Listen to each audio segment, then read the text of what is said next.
Hi, I'm Ann. And I'm Liz. And this is Bobcat News. Today we're here at Beto O'Rourke's campaign rally in Sinton, Texas, talking about his views on educational reform and his effects on our community. You're connecting directly with that kid, sparking a lifelong love of learning within them, which once going, there is no stopping that.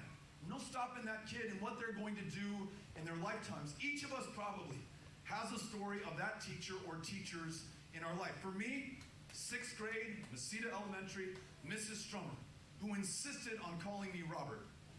She thought Beto was not serious enough. She said, I believe in you, I want you to do great things in your life. For whatever reason, she associated that with the name Robert. But she believed in me.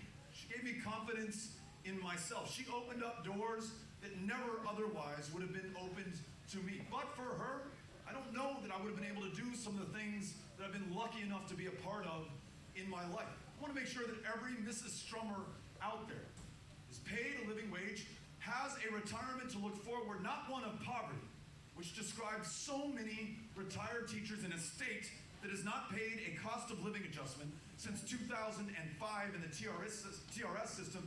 And in addition, además, we doubled the cost of health care for retired teachers this last year, not only adding insult and indignity to injury, but putting the god-awful choice before these retired teachers, do I pay for food on the table, do I pay the note on the mortgage, or do I pay for the medications that will literally keep me alive?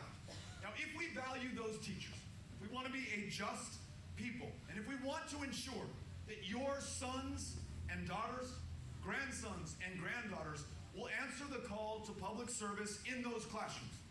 As George Washington reminded us at the founding of this country, our ability to attract the very best into careers of public service is predicated on how we treat those who preceded them in those same positions. When we treat retired teachers like gold, when we make sure that teachers in the classroom have every resource that they need, we're going to get the best and brightest graduating into those positions, serving our kids, therefore the future of Texas. As high school students, one of our biggest concerns is our safety. If you win Texas Senate, how are you going to ensure our safety during school shootings? One, we need to make sure that we listen to you, to educators, to those in the schools who have the best ideas on how to improve the safety of those who attend those schools and those who work in those schools. I've supported funding from the federal government to make sure that we make those investments in our schools.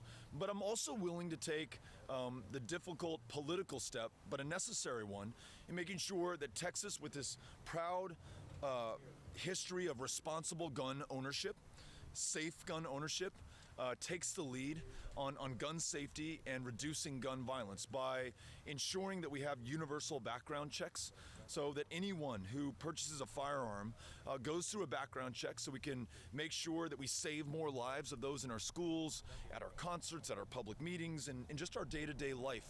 Those states that have adopted universal background checks have seen a near 50% reduction in serious gun violence. That's something that Texas should be leading the conversation on right now. And I got to tell you this, and you know it, if we're able to do that, it will not be because of me, candidates, people in public office. It'll be young people, students, those who led the March for Our Lives, who are forcing the change that this country so desperately needs.